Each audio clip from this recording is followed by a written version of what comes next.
আসসালামু আলাইকুম। কী অবস্থা সবার, কেমন আছেন? আজকে আমরা চলে আসলাম শুক খাওয়ার জন্য। এটা হচ্ছে শুক। শুক আমার ভাইয়ের অনেক পছন্দ। দেখেন, আমি কিন্তু খেতে পারি না, ভাইয়া কিন্তু খেতে পারে।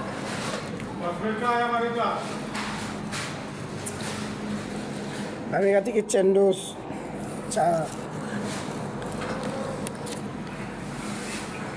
দেখেন বাইরে অনেক সুন্দর।